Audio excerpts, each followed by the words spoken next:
Hello and welcome to this machine of chemistry. It was an easy Linux machine and it features some crystallographic dashboard file type of thing.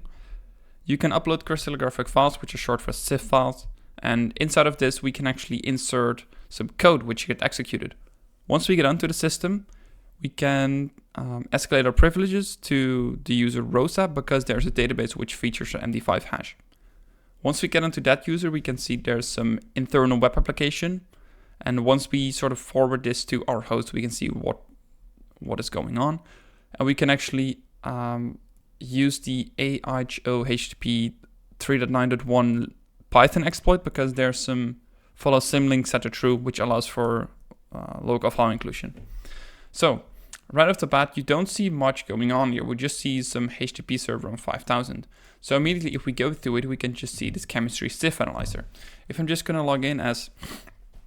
Let's just do scissor because that's something that's in my bureau. We can actually see there's an available here. Yes, I want to download it and actually want to sort of upload this thing and see like what is going on. So if I view this, you can see some code definitely gets executed, and it would be fun to sort of insert this. What I found, there's some arbitrary code execution when parsing a maliciously crafted Jones faithful transformation string. I'm not sure what it's doing, but I guess it's something in the pythmatgen library which just get executed. So what you see here is we have this touch pond when spawning this OS system. Right, so what I'm going to do, I'm just going to create this vuln.civ and insert the code. We can create anything here, but first I want to check if things are working. So what I'll do, if I can't go back, it's weird. All right, I can go here.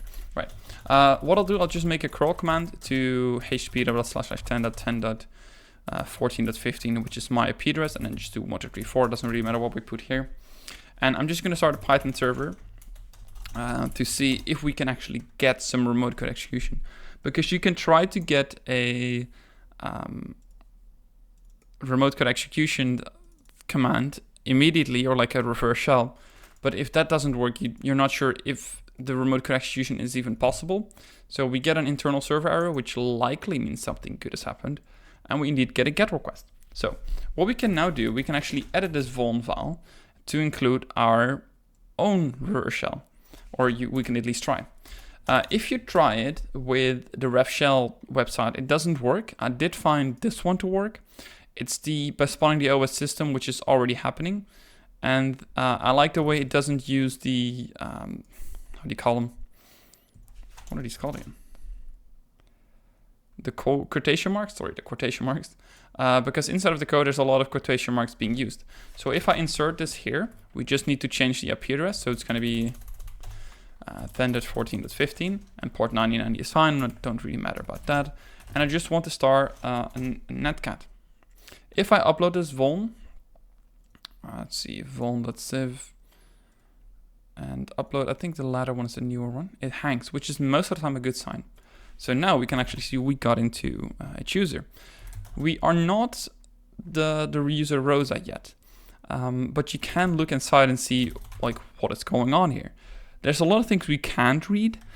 So I wouldn't say it stops here, but it's better just to move back laterally and see what you can edit. Maybe there's config files. And immediately here we see inside of Rosa. Actually, I forgot. Yeah, sorry, I just had to look where the database was again. But if we look into here, we can see there's a database and we actually have read-write access to it because the thing is set to app, and who are we? We are app. So we can just view it. How you would open this up, you can just do a sudo nmap or sudo mysql, but you can also use SQLite tree, which is installed. So we can just do database.db and it would open up the database. For some reason, it doesn't output something to the screen, but you can always do a .help and you can see loads of commands. The ones we want to focus on is databases to see what kind of database there is. And we can just do tables. So we can see there's a structure in a user. I'm just going to select everything from user, of course, most of the time in easy boxes. This is where they hide the good stuff. And indeed, we can see we have these users here. Why I want to go through this hash is because if we exit out of this one, how do I... Can I control? No, God, damn it. Wait. View. Yeah. If I look at the password, we can see there's some user Rosa which has bin bash, meaning she can execute bash on the system. The other ones are most of the time services which we can't even log into. Of course there's root, but most of the time that's harder to get to. So Rosa's a great sort of victim, you could say. Once we go to CrackStation, because with most MD5 hashes, it's possible to crack them without having to use a hashcat or John or whatever. Most of the time these are already sort of pre-found, so it just matches them. So we can now actually use this to log into the computer. So SSH Rosa at 10.10.11.38. And we just provide its password. And once we get onto the system, we can actually do a cat user.txt. On here, you won't find much. How I found it is basically, if we look at the LNT, we can see there's some website listening. So SSLNT is listening. Actually not sure what the T is for. Let's see, Control R T -T TCP, display only TCP sockets. And then we had the N as well, which is just going to be net. No, it's not net.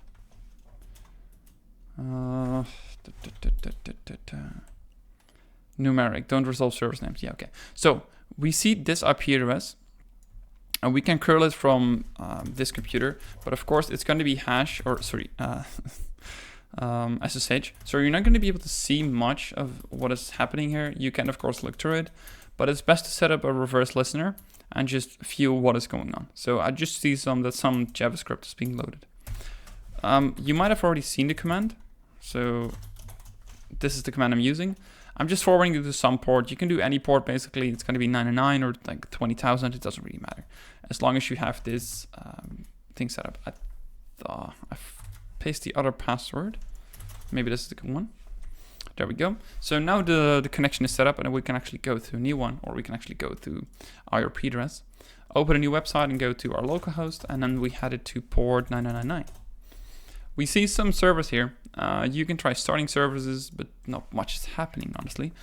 You can look at its code, and but you won't find any Python references here. So another good place to look is inside the network, because this one makes a connection to the server. So if I reload the page, I can see some thing is being loaded. And it says here, the server is going to be Python 3.9 AIO HTTP. This is just some Python server, and it has the follow symlink set to true. So the way you can do this is, I'm not sure if I have this is the correct one. It is. So this is a proof of concept on how we can sort of abuse this.